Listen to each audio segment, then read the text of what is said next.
on youths in politics and governance. Have they lost the battle that is against President William Ruto on national governance, political contest? We'll be taking a look at that and much more, making headlines within the political world. And I'll be joined in studio by Nick Mwadime Mwangi, who's the MKUSA National Executive Director. So keep that conversation going across our social media platforms. That is on EBN TV. We are live across all streaming platforms this morning, and we'd love to engage with you within this broadcast. My name is Cynthia Nanjala. Let me bring you up to speed on what is making headlines across the country. Now, we'll kick it off with our top story this morning, where individuals are attempting to illegally seize fish in landing sites have been warned. And speaking in defense of these vital public resources, the Cabinet Secretary for Mining, Hassan Joho, emphasized the government's commitment to protecting Kenya's blue economy, which relies heavily on the sustainable use of ocean resources for economic growth and local livelihoods. So leo asubuhi tulianza kupitia bandari ya Mombasa, na hapo tulikuwa tumeenda kuzungumza mambo ya kuweka watu ambao wanaweza kuthibitisha rasilimali ya kiuchumi ama minerals ambazo zinatoka katika nchi yetu kwenda katika nchi nyingine. Na hayo ni kwa sababu hatutaki mtu declare kitu ambacho sicho na tusiwe na uwezo wa kuweza kujua. Obviously that requires some specific expertise. Kenya Revenue Authority or the other agencies are not properly equipped to be able to do that. So tulikuwa KPA to engage them that we must station some experts in mining so that they can be able to tell which mineral inakuwa exported meaning katika maritime industry. So kazi ni mingi tutafanya na tutaendelea kuweka mkazo. Also katika mambo ya blue economy. This morning we've had a meeting with the county commissioner, and we've also put him in contact with the county government. For those that have grabbed our landing sites, there are many people that have grabbed our landing sites. Wamechukua hiyo mahali ya wavuvi. Kama mtu umejenga nyumba, tafadhali anza kuvunja polepole tu. Kama umejenga mahali ambao unajua ni kwa wavuvi, anza kuhama polepole. Kuanzia Kiunga mpaka Lungalunga.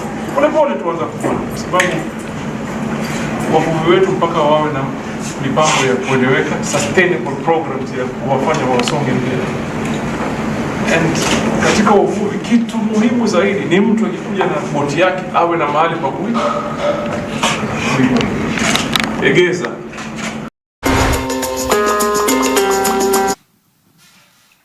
Now, Uasin Gishu County Governor, Deputy Governor, that is John Barorot, has officially resigned from his position, effective immediately. The announcement was made during a meeting with senior county staff at the Eka Hotel in Eldoret, attended by Governor Jonathan B. In a press conference on Monday, Governor B confirmed that he resigned after securing a new role as the Chief Executive Officer at an international ICT firm that will begin on September 1st, 2024. During his speech, Barorot clarified that he had no differences with the governor, as speculated by the public, but sought to exploit other opportunities. He noted that he is looking at such a transformation since he has been in the ICT world in the last 30 years. Today we announce the exit of our Deputy Governor, Engineer John Barorot, who has a secured position as a Chief Executive Officer of an international organization in ICT sector. His last day of work will be on August 31st, 2024. While it was our wish to continue working and tapping into Engineer Barorot's wealth of knowledge and experience, his decision to pursue interests outside political environment and public service deserves all the respect and appreciation. We sincerely wish to thank Engineer Barorot for his sterling performance dedication, and commitment over the past 2 years. His contributions have been without doubt been immeasurable in advancing development and prosperity of our county. With the position falling vacant from September 1st, 2024, I will nominate a replacement within, actually, as soon as we are done. It will not take long. The new Deputy Governor nominee will be transmitted to the County Assembly for vetting and approval for appointment. I wish to assure the people of Uasin Gishu that the County Government of Uasin Gishu remains on track in achieving the development agenda that I promised the people when we were elected. What has just happened is the Deputy Governor is a friend, and you know I picked him as a nominee to become my Deputy Governor, and we picked Deputy Governor from the private sector, and he had a career that he had developed for many years. His pursuit and his goal and his dream is to work in the digital space, and he wants to build this, and on this God has opened the door for him. So those people and the naysayers who are bringing out breaking news, especially the negative part of it, Pauline Sana Queen. This thing had been talked about in the past. We have had a very deep conversation with the deputy in the last 1 month as we agreed towards his exit. And this afternoon, together with the leadership of the County Assembly and the CECs and all of us, we are making it open that you can see. Lawyers representing Meru County Governor Kawira Mwangaza in her impeachment hearing at the Senate have sought to explain why charges against the county boss have no basis. Elias Mutuma and Elisha Ongoya said the MCAs made up their minds to impeach Mwangaza yet again when the Senate failed to confirm charges against her during the last impeachment in November of 2023. This is the third time Mwangaza is facing an impeachment hearing. Mutuma said the team representing the County Assembly in November 2023 when Mwangaza was at the Senate for the last impeachment predicted they would be back at the House. Honorable members, you are being called for the third time to interrogate the character and the ability of Governor Kawira to govern the county of Meru, the county government of Meru. It's not usual that an individual can be called and be brought before this assembly without a reason. There is a fundamental reason that underlies her ability to govern. You're being called for the third time to interrogate the ability of Governor Kawira to manage the resources of the county of Meru. You're being called upon for the third time to interrogate the ability of Governor Kawira to ensure that there is effective service delivery of services to the people and the residents of Meru County. Accountability, honorable members, is a measure of leadership. Accountability is the ability of an individual to be held to account for our actions. It's not a call for interrogating the weakness of an individual, but the ability of that individual to execute her constitutional mandates. For the third time, there cannot be malice. This cannot be personal vendetta. There is no relationship that is unconstitutional between the governor and the county assembly that can make the county assembly to be aggrieved on behalf of the people of Meru County for the third time. Accountability is a gateway to earning trust. We are here because there is serious trust deficit with the ability of Governor Kawira to govern the county of Meru. We shall bring evidence before you, honorable senators, how reckless statements that flies over the face of chapter 6 of the Constitution in respect of the ability of an elected leader at the status of a governor to be able to earn confidence in the office that she holds. We'll show you how families are broken down courtesy of reckless statements that are not accountable, made and attributed to the governor. Honorable senators, We shall bring before you evidence how money and resources that Kenyans are on day-to-day basis working hard to generate are being misused at the heart and the behest of the governor, at the quest or behest of her inability to govern the resources. Now, President William Ruto has emphasized the need for a funding model centered on students rather than universities, highlighting a significant shift in policy aimed at supporting vulnerable populations. The proposed model seeks to enhance financial aid by increasing scholarships and loans for students from disadvantaged backgrounds from 80% to 95%. President Ruto underlined the importance of affirmative action, acknowledging that not all students start from the same position. Now, despite the historical difficulties associated with educational funding, he expressed confidence that these changes would ultimately benefit students. I am also persuaded that we need a funding model that is not focused on the university, but focused on the student. A funding model that will not leave any child in Kenya behind. A funding model that recognizes that there are children from vulnerable families. Now, the Orange Democratic Movement, ODM, has fired back at a faction of Azimio la Umoja affiliated parties, questioning Raila Odinga's commitment to the opposition. While defending Raila on Monday, the ODM party national chairperson Gladys Wanga stated that the party members who joined Ruto's government did so as individuals, not as representatives of the party.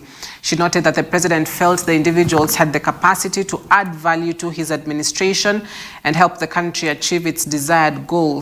Wanga reiterated that there is no formal agreement between ODM and Kenya Kwanza that would make them joint partners in government.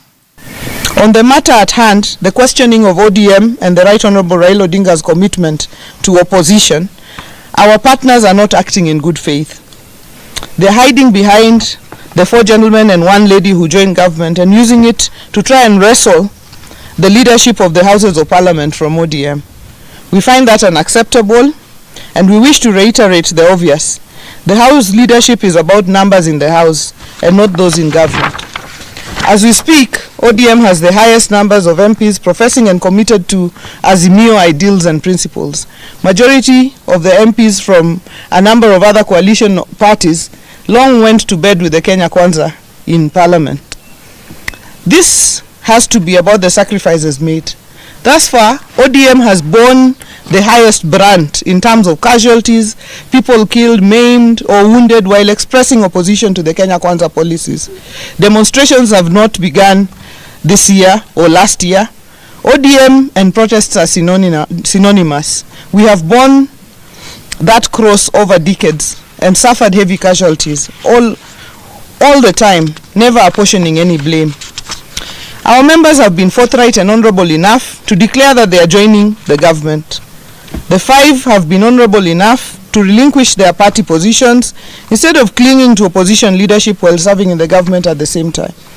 The party leader has been forthright enough to explain that the 5 have joined in their individual capacities to do national duty and not as representatives of party. That is ODM. We act transparently, honorably, and accountably.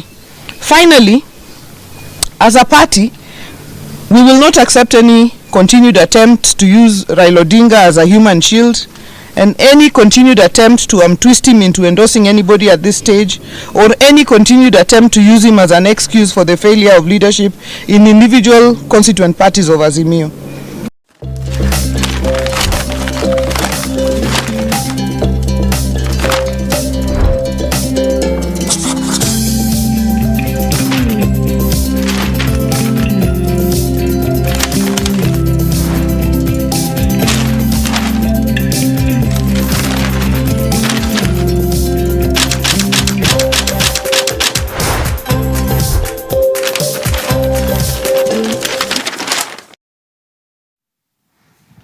right, to the newspapers, we kick it off with the Daily Nation. Raila snubs Uhuru talks. An Azimio la Umoja One Kenya coalition party meeting that was to be chaired by former President Uhuru Kenyatta yesterday aborted after ODM, whose top officials have joined the reconstituted Ruto cabinet, boycotted it.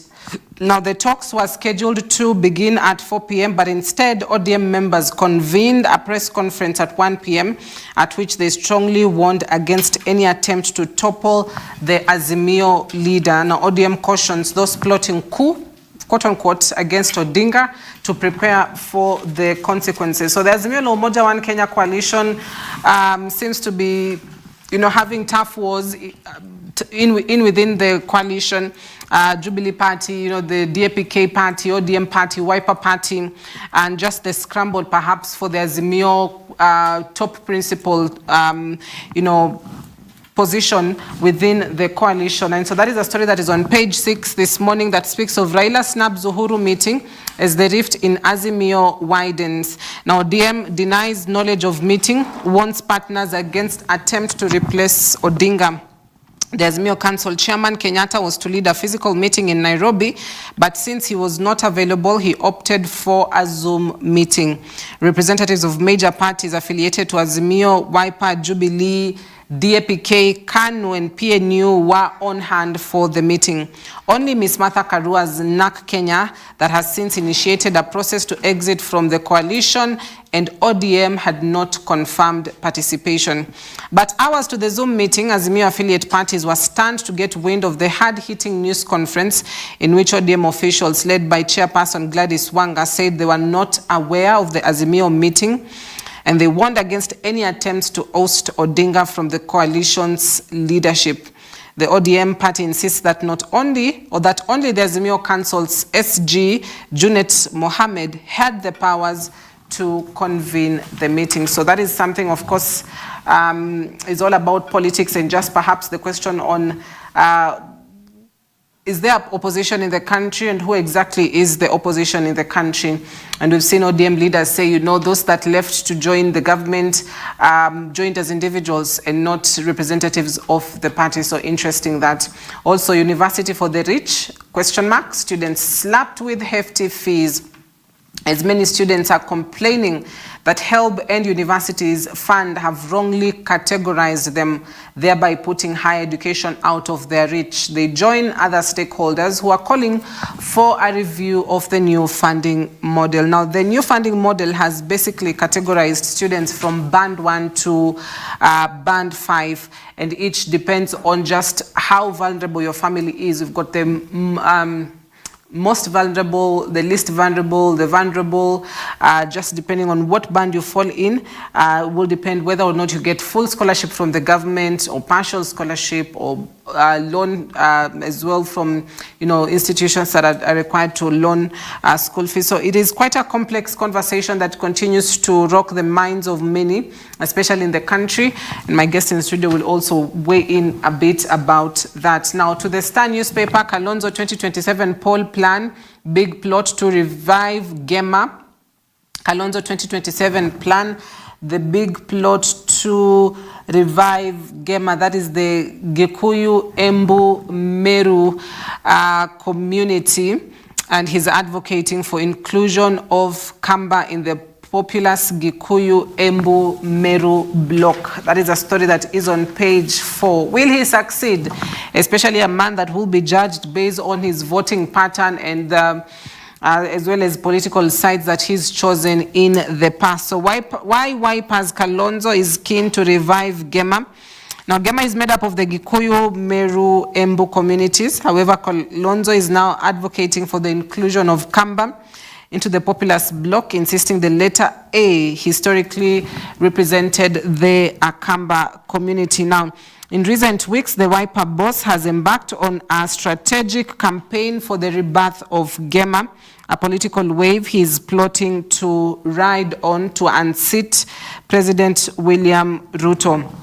Now, in a new strategy and buoyed by Deputy President Rigathi Gachagwa's disquiet in government, Kalonzo and his team believe Mount Kenya is his realistic fallback plan. But will the Gamer Nation be able to welcome him and go in support of him. So there's still a lot of science behind that, from the numbers, the political games, strategies that he needs to put up in place, who he needs to work with. And so it's a lot of complex, it's quite a complex, I'd say, plan, for lack of a better word, as his, this is perhaps his 2027 poll plan. And so that is the headline on top of the page. Even as it goes blowing hot and cold, DP Rigathi survival strategy. Is he, having a rough time in office? Is he not? So there's that back and forth, hot or cold, you call it. And then finally to the Standard newspaper that speaks of Kenya pays 40 billion shilling extra in pipeline construction deal. The cost of business as Kenya Pipeline was supposed to replace its old line to Mombasa and granted tender to a Lebanese company at a cost of 48 billion shillings.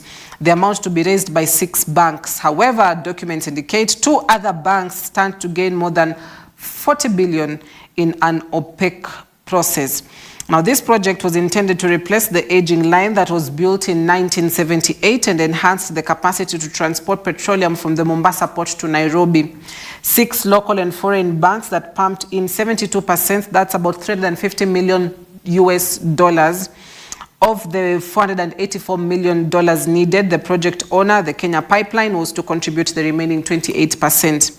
However, KPC is also paying billions of shillings to 2 subsidiaries of West African lender Ecobank Nigeria Limited and Ecobank Kenya Limited, which claim to have financed the construction of the new pipeline. So this reveals perhaps opaque processes in terms of the tender and the repayment of tender. And this is not the first time we're having questionable tenders in the country from offices, or at least public offices or institutions of public concern. And so Kenya pays 40 billion shillings extra in construction deal.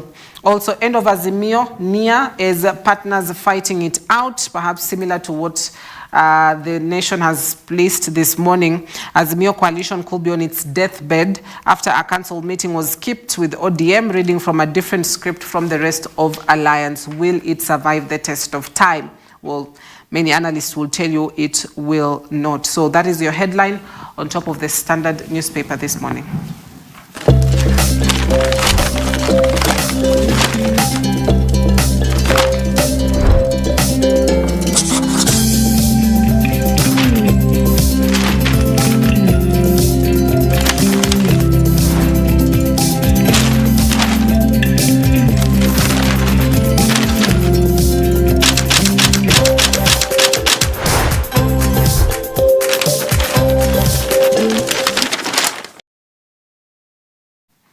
All right, so we take a quick breather, but we'll be back shortly. We'll be getting into the conversation this morning around youths in politics and governance.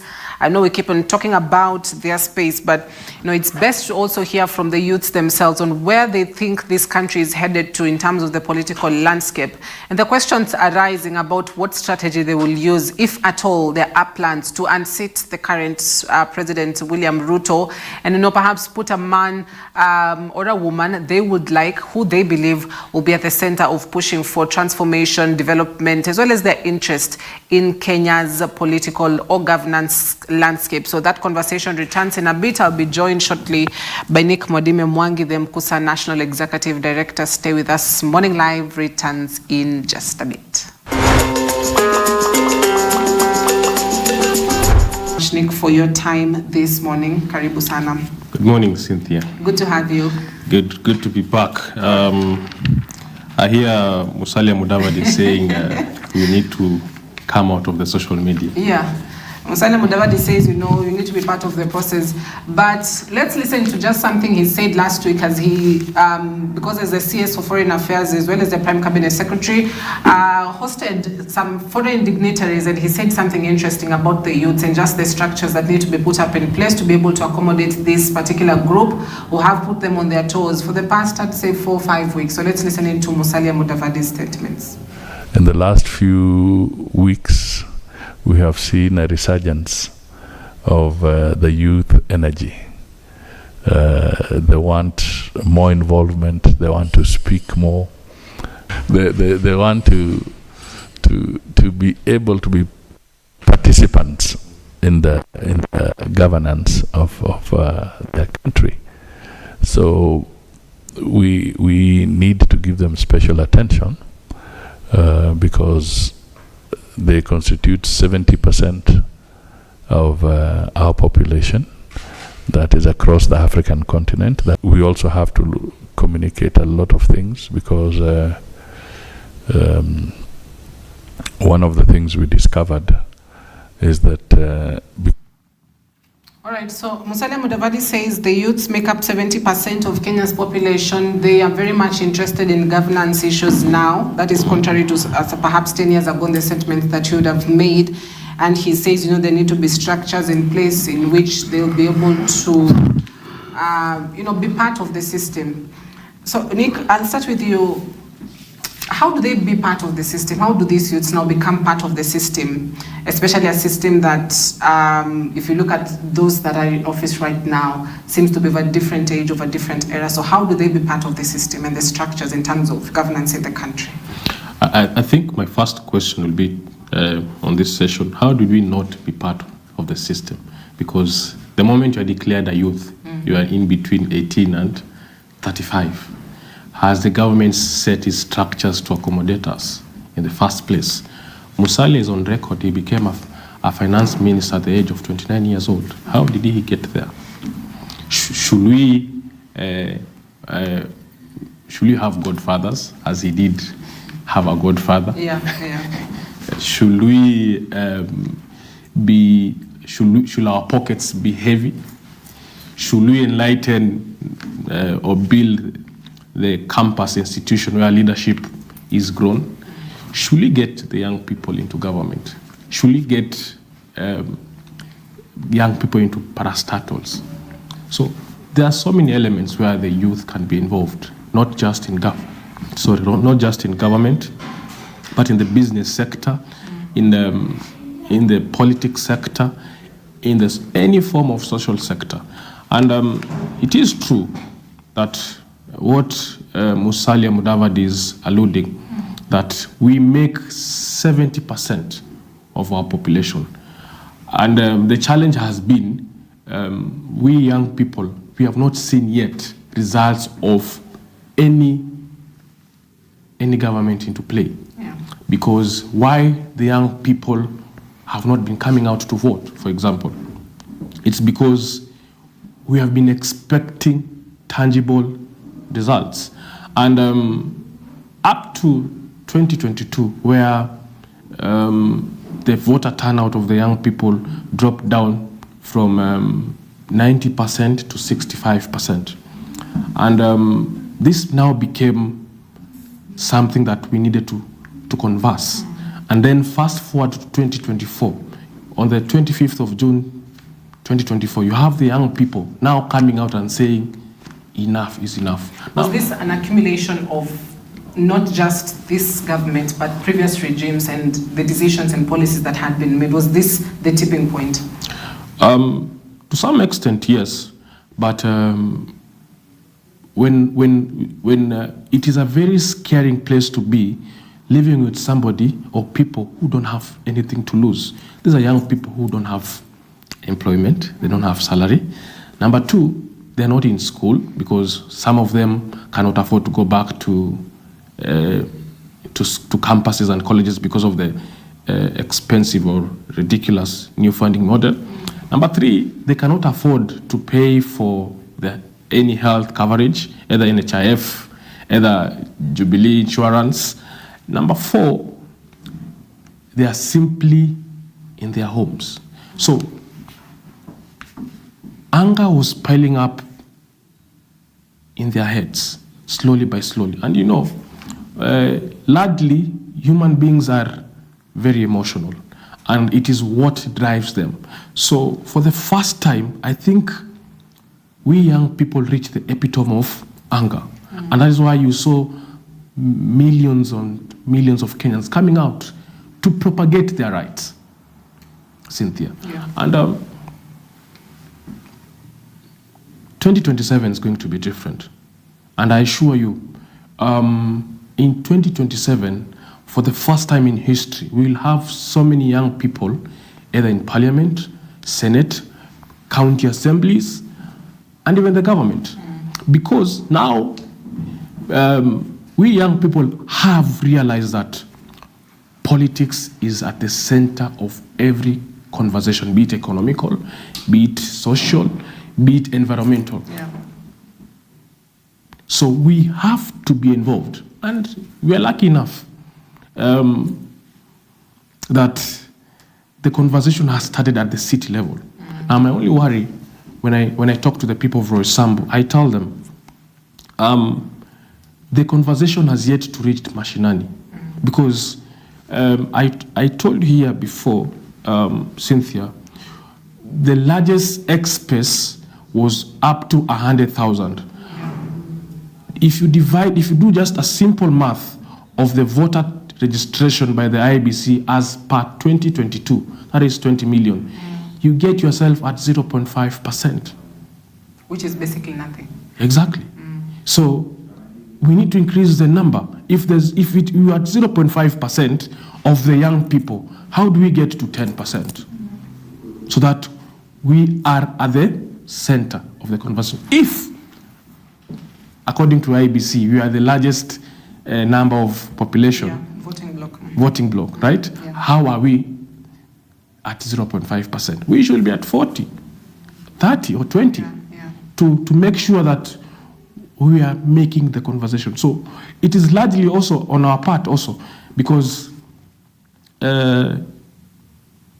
if we wait upon the government to give us the seat on the table, we are going to wait for a long time. It is high time we take the seats and join them at the table and tell them, look, these are our issues. Right. These are unemployment issues. These are educational issues. These are health issues. How do we sort them?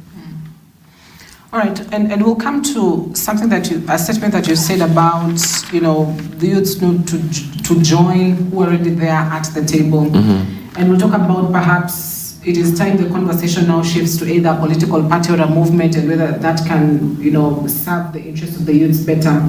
But I'll come back to steps that need to be taken by the youth. You being one of them. Okay. And you're a national executive director of MKUSA, which is a group of, a Mount Kenya group as well. And so at what point do the youth sit and say, now let's stop being emotional and start being logical on what needs now to be done practically on the ground? Because if you look at some of the key leaders in government, they have accused the youth and they've said, they'll just keep on yapping on social media, but decisions are made elsewhere. So how now it's now the practical solutions that need to be taken up by the youth to be part of the movements, of the political parties, so that you're not just accused of being emotional, but you'll also say, okay, we are logical and this is what we are doing. I think one of the greatest undoing that probably we need to learn from the Gen Z protest is negotiation. And I think there are so many factors on the table that we did not take into account, because we had issues on the table, but there was no clear direction on how we are going to solve them. Because at one point we were saying we are leaderless. At another avenue you are saying we are partyless. So generally, the president cannot again negotiate with a leaderless organization. There must be a representation. That is how democracy works. That's why we vote for our MPs, our MCAs, our senators, our governors. We cannot imagine ourselves to live in a vacuum. Right. So one thing is the art of negotiation. We, the young people, need to understand that. We need to learn from it very fast, because that was our creators undoing. That is why we see the Right Honorable Prime Minister, former Prime Minister Raila Odinga, coming in very fast with his team. Did he take advantage of the movement? And of course, he took advantage of the movement, because he's on record. He said that the Gen Zs are leading the war, because it is them that are feeling the pinch the most. And I to some extent, I cannot blame him, because were we smart enough to plan ourselves better, then the president would not have divided and conquered. because there were so many factions that were not able clearly to present the issues. And it boils down to, should we have a political party before 2027? I agree. Let us have our own political party. By the time you're on the table, you have something to negotiate with. But many may not agree with what you're saying, Nick, because they'd say, you know, if you join a political party, you become a slave to that political party. As we've seen, perhaps members of parliament who have fallen victim to it, their hearts say no, but the political party whips you and says you need to go a certain way. How do they avoid that? I want to disagree with you completely, Cynthia. If you walk today in the United States of America, it's either you're a Democrat or largely a Republican. If you walk into a campus today, there's a booth, you register. You see, political parties are based on ideologies. Do I stand with the ideologies of Jubilee Party, where I come from? Does my good friend Wamatima is from ODM, does he stand with the ideology of the party?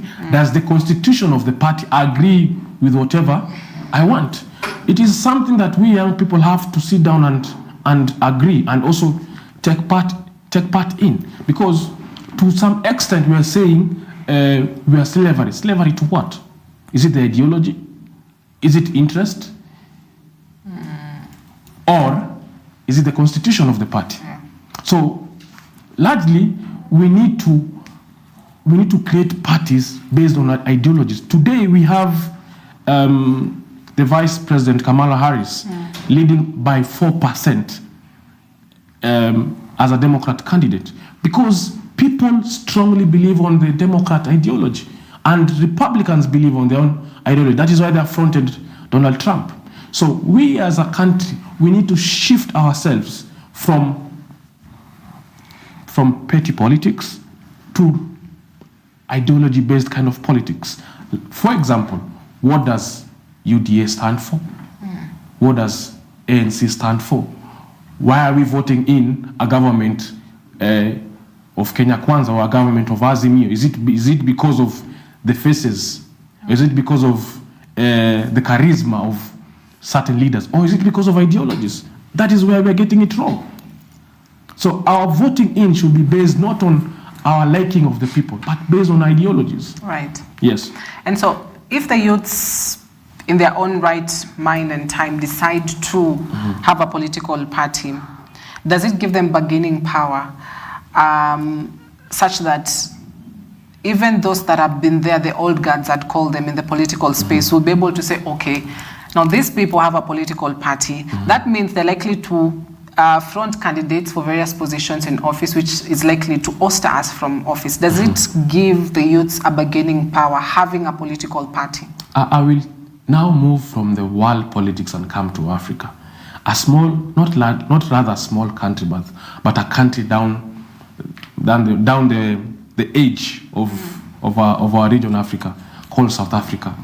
There are three main political parties that you know of. One is ANC, the other one is DA, and now I'm coming over to EFF. Yeah. And you see, recently we've seen how the EFF has been sweeping the young people. They are creating a conversation in South Africa. And based on the ideologies of EFF, the young people can represent themselves. So I agree totally with that mandate, that by come 2027, we young people should have a political party. Right. And that will help us even more negotiate on our issues, because we cannot go on the table as partyless, as leaderless. We will be phased out very quickly.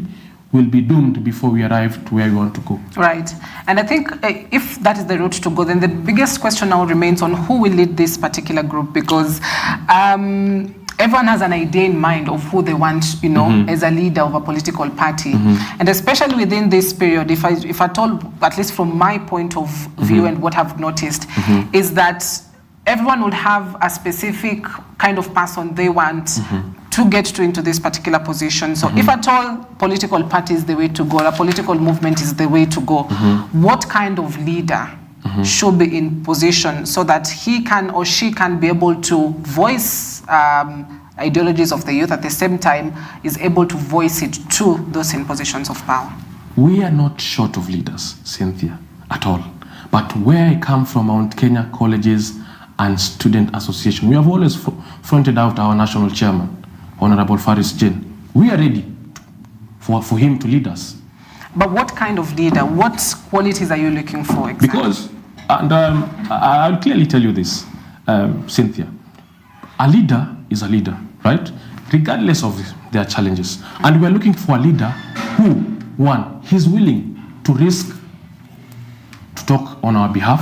He's willing to push us to the next level. He's willing to captain the ship, Cynthia. And that is why here in Mkusa, we are really comfortable with Faris Jane. Because, and him being part and parcel of a leader of this country, he's on record. Because last year, on August 19th, he led a whole movement to do a press conference against an education model that could not make sense to the students, fraternity. Today, he just came from a whole fellowship, Mandela. I know you've heard about it, Mandela Washington Fellowship. That is an almost 2 months fellowship on Leadership Summit. So to me, I think we have a leader, and I'm not worried if he's going to not represent us, because I know he's capable of doing it. What I'm worried about, Cynthia, more is, are we able to form a political party? That is what we should put all our resources there. Are we ready for a political party? Are we ready for a young party come 2027? Right. Now, let's talk about what it means to actually have a political party. If lessons had to be taken from some of the leaders that are there, is that you're coordinating various offices from across the 47 counties of Kenya. That means it may be required of you to have the financial muscle to go to all 47 counties and the various wards that there is in Kenya. Now, I'll go back to something David Ndii, who's the economic advisor to the head of state, recently tweeted, and I quote, and he said, Gen Z challenged William Ruto to a political contest. William Ruto pulled the rug from under their feet and is on the ground consolidating his base village to village. They are here trolling. Alafu 2027, they will start the Cherera nonsense. Well, I don't want to speak on David Ndii because one is a beneficial of this government. He still has a very big office as an advisor to the president. However, I want to dissect his words.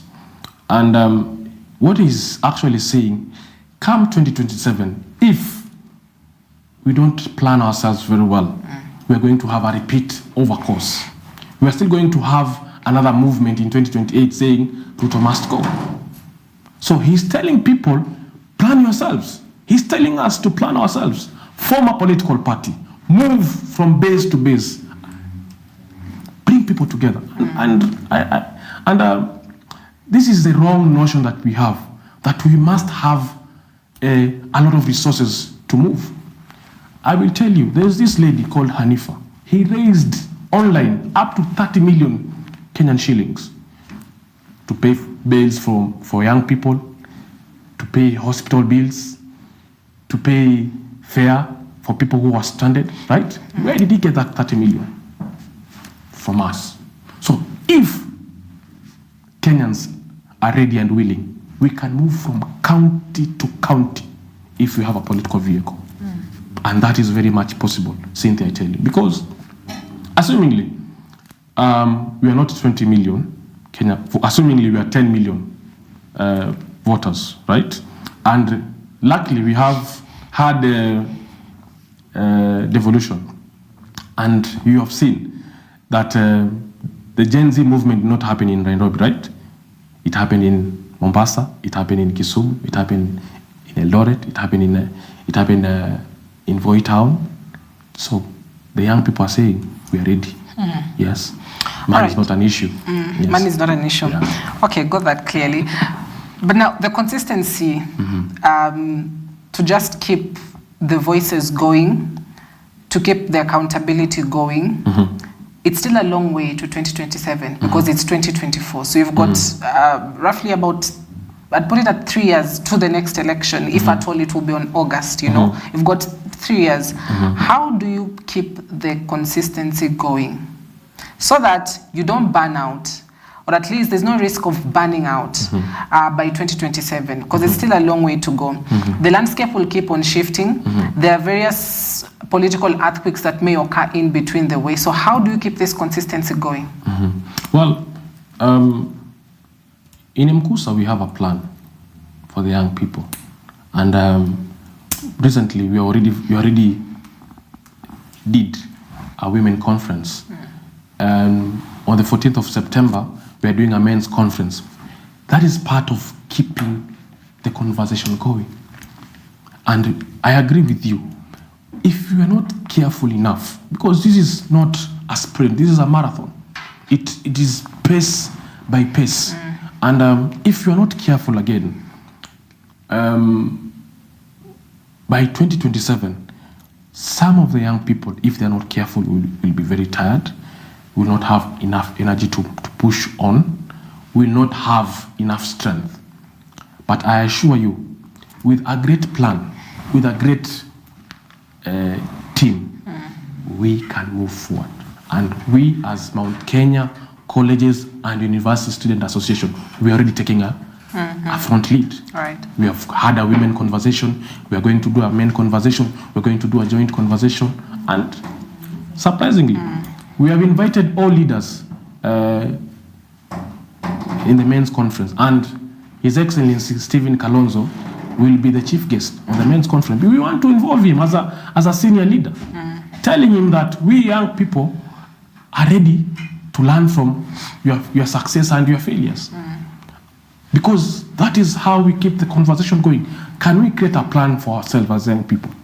That's it. Right. We need a solid plan to keep us running to 2027. Right. Yeah. Solid plans. Let's get now to the numbers, yeah? Yes. Because Mount Kenya controls the largest share, the lion's share of voters in Kenya, being amongst also one of the ethnic groups which are of the major population, and there are also other regions. In fact, I talk about Western Kenya, I talk about Luo Nyanza area, I talk about the coastal area. Now, I do understand the youths are running on the mantra of leaderless, tribeless, partyless, but I'll stick to the tribeless thing. As much as we'll talk about tribeless, but it also needs to have a solid plan in terms of numbers, because elections is all about numbers, and whoever puts the best numbers gets to win an election. Is that a factor that perhaps should be considered as well for the youths, that yes, as much as we are going on a tribeless mantra, we also need to consolidate our numbers in terms of region and the voting blocks as well? Well, a tribeless factor is an elite conversation, Cynthia. And unfortunately, it's still at 0.5% of the population of the youth. We are largely a tribe-based country. And one thing I think the Gen Zs don't get it right.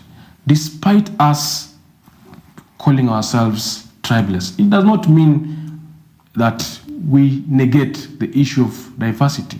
We will only be fools if we don't agree that me and you, Cynthia, are coming from different communities. Before we criticize, let us first appreciate the strengths of our different communities. That is why we have cultures. That's why we celebrate our cultures in our country. That is why we have, is it Huduma or Utumishi? One of those holidays that represents cultures Utamaduni. of Utamaduni, yes, Utamaduni, that we celebrate our cultures, Kenyan. Now, the only issue the young people were saying, or we young people were saying, we have taken the issue of tribe to the far end of its vice, whereby we are fighting each other based on our diversity. We rather come together, strengthen our diversity, so that we are fighting a common issue like poverty, a common issue like unemployment, a common issue like good healthcare facilities, a common issue like good school facilities. But we will only be blind if we say we are not coming from a diverse community. Yeah. Yes. Right, because there is a verse that is, if I told you to challenge the current President William Ruto, and you'll be going against a system that has been in place I'll talk about from 2002, where, you know, there's a voting block that people would really want to woo. There's another voting block that they also want to woo because they understand the numbers coming from this region is at a certain million. The numbers coming from this region in terms of registered voters is at a certain million. And so it is a mantra of tribeless versus somebody that perhaps would go and consolidate a particular tribe. And because that is the math that has been made, that is why you're having a president who decided to go for a vice president or a deputy president from a certain region so that he can help or at least, you know, warm up to the numbers of that particular region. And so there's two different mantras here. There's the Gen Z mantra and there's the President William Ruto's mantra and largely the old guards mantra because that has been the way to go. So will it reach a point where you'll perhaps have to lean in a little bit to the game of numbers in terms of consolidating region by region rather than just, you know, expecting that, you know, we are going on a tribeless mantra and it really won't matter where you're coming from?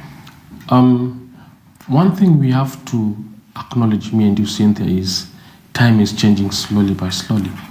And whether we like it or not, soon the old guards will be phased out.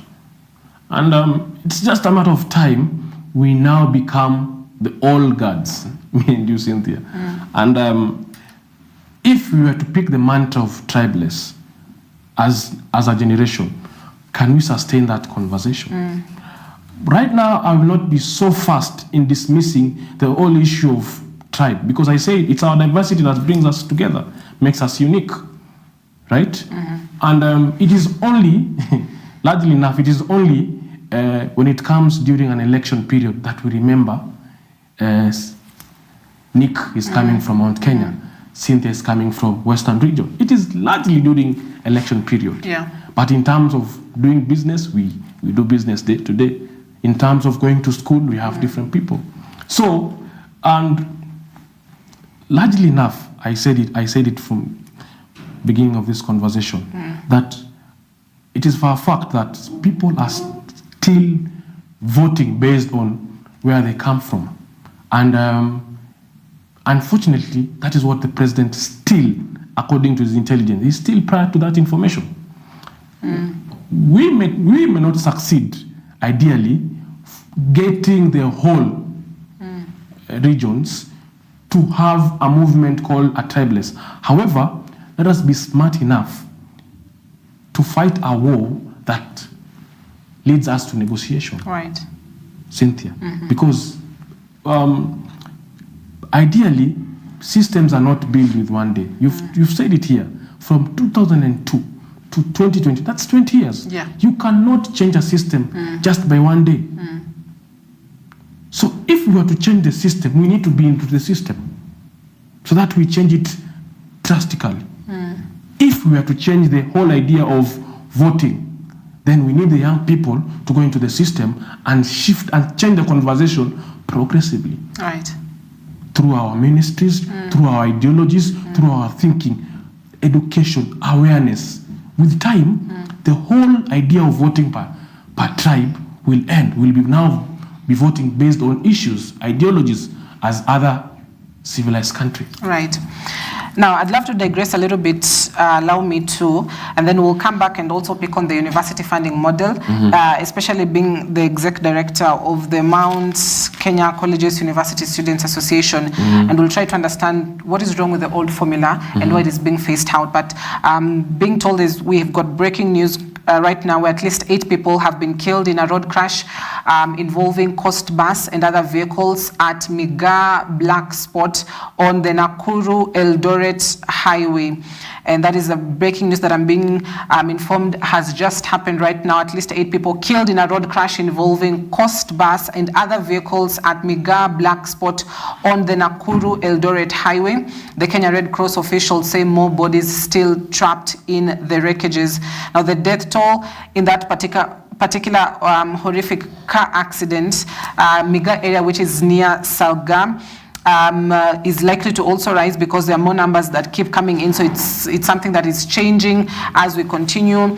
And the bodies have been retrieved from the mangled wreckage of the bus. Now, 36 passengers have sustained serious injuries and are being treated at various hospitals in the area. The accident happened just this morning at about 4 a.m. involving a coast bus which was on its way to Mombasa from Kakamega, which has not yet been determined how many number of passengers it was carrying. So that is some breaking news that we are receiving in studio this morning. 8 people killed in a road crash near Salga area, Salga, which of course is known very much to be a place which has been considered as a black spot for accidents, and that is along the Nakuru-Eldoret highway. So the Kenya Red Cross officials have confirmed that more bodies are still trapped in the wreckages, and survivors are indicating that the bus had developed mechanical problems in Kericho before appearing to lose brakes and crashing into a personal car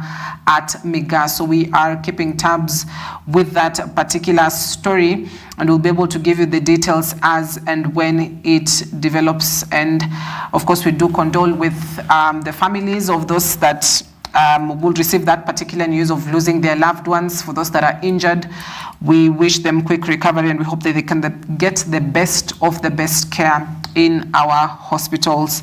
And so we'll keep tabs with that. Any more information that may come up, we'll be able to update on you as and when it gets to us. Now, allow me to just get back to the conversation as we continue to keep tabs with that breaking news. And that is on the university funding model, Nick. And, you are, you engage with students more often than not, or at least those that have also been students before. And we're having a new university funding model to which the government, in all honesty, is really scrambling to try and explain. And we'll talk about the communication that is needed from the government. But essentially, for the benefit of our viewers, we've got a funding model that is categorized from band 1 to band 5, and that means band 1 is the least vulnerable. Band 5, what was the term they used? I believe should have been, when I get that term I'll be able to tell you, but they've been able to also structure in terms of just what the monthly income is of a household, and that will determine how much you're able to get for scholarship from the government, for loan, as well as how much the guardian will be able to cater for your school fees. Now, if I look at some of the numbers that the Daily Nation has put up this morning, is that at least in band 1, 10,000 students have been categorized in the band 1, which is the least vulnerable. We've got band 2, 11,000 students have been categorized. Band 3 takes stock of 20,000 students. Band 4, 37,000 students. And band 5 is at 26,000 students. Now, self-sponsored students has the number is at about 7,194. Nick, yes. What is wrong with the old funding model, and why is the government phasing it out with this new university funding model? What gap are they filling? Well, me coming from an old funding model, one, I was a solemnly beneficiary of it because I did a course at the Technical University of Kenya, right. Chemical and Petroleum Engineering, for 5 years. I was paying an amount of 28,000 a year. So that was very affordable to me. Now, the government is changing the funding model based on the audit reports of debt in universities. It is saying that it cannot sustain the old funding model. Well, I don't know how true that is, but I'll be very more concerned about the students, because it is our right and our privilege to go to school. And one of the saddening issue is when we were having this conversation led by our national chairperson on the 17th of August 2023, where we did a press conference at Kasarani Sportsview. We were telling the government, you cannot have a new funding model without involving the stakeholders. Yeah. I cannot plan about your life, Cynthia, if I am not involving you. So there's no sitting forum where university leaders have been called, where Mount Kenya colleges and universities student association leaders have been called. There's no conversation that has happened. We are having a new funding model that, again, as we've said, the government is even struggling to understand. The whole issue, the second issue is our parents are struggling to understand it. The third issue, the students themselves are struggling to understand. Has the government been a bad communicator on this? 2 years down the lines, Cynthia, the first cohort that finished KCSE are still struggling to get into campus. That's a large number of dropouts. Why are we not having that conversation, Cynthia? Where are those young men and women who cannot now afford to go to colleges or universities? Right. So I largely want to blame the government for these mishappenings to us. And why not the government give an opportunity we the young people to come up with a funding formula? Because I know we have bright minds, because this is our system. This is our lives. This is an opportunity for young men. The second issue about the funding model, because we've been having funding models that only caters on the issue of going to school. What about employment? How do we talk about the transition period from colleges to universities? The reason why we are having a large number of unemployed people is because we have so many graduates on the streets, yet very limited job opportunities. Can we have a transition mechanism that is also catered for by the new funding model? So what is the biggest issue with the funding model? Cost. The cost of the Yes. course as well. Yes. What about the structures that have been put up in place in terms of what the government says a means testing tool to determine who's vulnerable, who's not vulnerable? So, and how do they address those kind of gaps, the cost as well as the many other challenges that may face it? One, the government has not clearly come out and told us this is what was failing in the old funding model. Was it the cost? Was it the structure? Two, the students are expected to adopt into a new funding model without being consulted. Yeah. Three, our parents are struggling to pay the fees. Cynthia. And that's why I said here, where was the conversation? Where did it happen? Who was consulted? There was Presidential Working Party on Education Reforms. Yes. That was one of the committee or reforms or party that was at the center of pushing for this. I remember clearly about that select committee. It was handling the whole education system, not the new funding model, Cynthia. This is a critical issue. Someone is coming from high school. This is where he has hope to save their village from. Some of us, Cynthia, our village, we are the only hope for our village. And if our issues are not taken very seriously by the government, that's why we see the continuous anger over and over again. We don't want a system whereby, at the end of the day, university students or colleges are going out to the street. So we need that issue sorted out very fast. We need the involved stakeholders to be consulted. Yeah, from where you sit, Nick, what should be the immediate solution provided, putting in mind that there's a first cohort that already joined in 2023. There's a second cohort that is expected to join this month in September. What should be the immediate step? Because the grievances coming in from the children is that, one, either they've been placed in a wrong band, perhaps somebody's from a very least or very vulnerable family, and they've been placed in the least vulnerable family, meaning they receive least support from the government. So what should be the immediate concern that should be addressed? Well, first of all, the government should have put up structures to ensure if they are planning to have a new funding model, one, there is no drastic changes. We're having a lot of drastic changes in between. Let the old system first work, right? As we work on the new funding model. So that if we're doing a pre-test run for the new funding model, we know where it is failing. Right now, we are doing an experiment with lives, Cynthia. If this funding model is going to work or not. Right now, a whole lot is still outside, still suffering. These are not lab rats, Cynthia. Right? These are lives that we are testing on.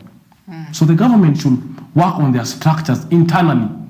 When the structures have settled, now they bring out the new system, which is very clear.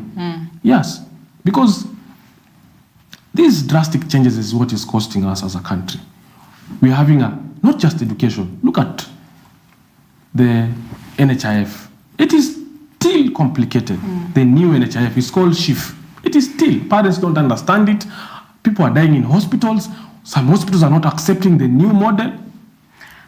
Right, and you know, that raises very critical question about perhaps the policies that are being put up in place, because the housing levy still had sort of like the same circumstances that is also surrounding the university funding model, where it has not been explained, people don't understand it, and the government is now really trying to say, oh, you know, this is what we mean, this is what we meant. And so we've got a housing levy that is still controversial amongst Kenyans. You've got a health insurance, SHIF, which is still controversial amongst Kenyans. And now we've got a university the issue of e-citizen, people paying through the e-citizen where hundreds of millions were lost. It still cannot be accounted for. So where does the buck stop at? Well, we are a country that lives under the Constitution, right? And I don't expect the president to, you know, the mind of Kenyans is, Cynthia has a problem, she has to go. We are a very constitutional country. Let us empower our structures, our government structures, and minimize on the whole idea of looting. Because that is where the problem is. People, when they come to office, the first thing they think of is looting. Let us empower the judicial system. Let us empower the DCI system. Let us empower the office of the DPP, right? So that these offices can clearly work properly. Let us empower the National Assembly so that they work independently, away from the executive. By the time we achieve all this, then our system will be working. And the president will be having a minimal job. It is very embarrassing today when the famous TikToker, Morara, comes in and gives a whole series, quote-unquote Vampire Diaries, showing how we are launching one road, and there's still 1 year down the line, there's still no road. It is very embarrassing as a country, not just for the president, but as a whole country. And we cannot celebrate such things. Right. Millions and millions of money is getting lost. It is very sad. We need as a country to move from a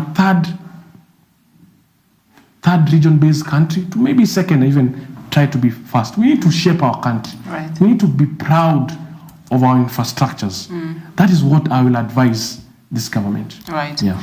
So as we wrap this conversation up, we want to also ignore the fact that universities have also been struggling with debt, struggling with paying salaries, and many more issues that may ail the universities. And so how do they recuse themselves from this position that they are in? Because they're the biggest champions of this university funding model. In fact, they wrote a report, or they actually gave, I'd say, feedback back to the head of state and said, you know, it's wonderful. The funding model is wonderful for them. It's working for them. But on the other hand, you've got students who are decrying, either not receiving scholarships, they don't have places, they're not able to afford the courses. But how do the universities now recuse themselves from this position that where they are in terms of debt and just many more issues that may ail the universities? I think, Cynthia, to me, that's just a scapegoat, because this country collects tax on a daily basis. We allocate billions of money on the Ministry of Education. can we do an audit report first? Can we do an audit report? Where is the money going? If it means there's not enough money, then it means there's a shortage somewhere. Either we are overexpending or underexpending as a country or as a ministry. Can we look at our whole ministry? Are we looting the money? Or is it that the basket does not get full? Because ideally, in university that I came from, there were still shortages of lecturers. So if you're having shortage of lecturers, Cynthia, then having shortages of pay, then something is not adding up somewhere. Right. Yeah, you must do the math very well. Okay, so Nick, I'd love to let you go. So final word as we wrap this conversation. Let me thank the people of Roysambu, particularly my chairman of Roysambu, that is John Batia. That is a Jubilee Party youth chairman of Roysambu, and also a youth leader from Roysambu, Brian Wanjiko, and another youth leader that is Kate. And of course, my whole team in Mount Kenya Colleges and Student Association under the leadership of our national chairman, Faris Jain. Thank everyone for tuning this conversation, Cynthia, with us. And we urge the young people, let us keep the conversation. We said it here, me and you, bado mapambano, right? And we will still say it. You actually sang last time. Yes, we will still say it. And we willing. Yeah. And let us have a peaceful country. Let us talk, let us converse. And Kenyans, let us not get tired. Because this is our country, this is our time, this is our space, and we need our country so that we move the next step. Thank you so much, Cynthia. I want to thank the producer and also yourself for hosting me. You're welcome. Okay. Thank you very much, Nick Mwadime Mwangi, who's the MKUSA, that is the Mount Kenya Colleges Universities Students Association National Executive Director, as well as the youth chair of the Jubilee Party. So thank you for your company this morning. We've been having a conversation just around youth in politics, as well as on the university funding model and the dilemma and the question on whether or not education will now become for the rich people, putting into considerations the views that have come in, thoughts have come in, the issues that have been raised by stakeholders within the education sector. And we'd love to keep, of course, this conversation going. We'll keep on looking for more people that will come in and just voice their thought and whether or not this is the way to go. So I want to wrap it up, but just also a reminder of the breaking news that we reported a bit earlier on the accident that has happened along the Nakuru-Eldoret highway, that is at a place called Miga near the Salga area. And so 36 passengers have sustained serious injuries, are being treated at various hospitals in the area. The accident happened at about 4 a.m. this morning, involving a coast bus which was on its way from Mombasa to Mombasa from Kakamega, and I believe that it was through the Kericho route, and it was carrying a yet to be determined number of passengers. The Kenya Red Cross said it has dispatched response team following the morning incident and confirmed that the 36 are being treated at Coptic and Molo hospitals. Now, the death toll is at least 8 people. We're receiving reports that it could be rising to about 13 people after 5 more bodies were retrieved from the wreckage. So that is the breaking news that we have. And of course, we'll be looking to get more updates from the ground, from the police commanders, from the hospitals on just the patients they have received so far. But as that is the latest that we have, 13 people dead following that accident near Salga area along the Nakuru-Eldoret highway. So I'd love to wrap it up at that point, but of course we condole with the families that will be receiving the news of the deaths of their loved ones, their kins, and those that are in hospital receiving injuries. We empathize and we wish them quick recovery, and we hope that they will be in the safest of hands and the best hospital care to be able to help them recover from this gruesome accident. So we'll be keeping tabs with this and much more, making headlines across the country. I wrap it up at that point. Thank you for watching Morning Live. My name is Cynthia Nanjala. Have a blessed morning.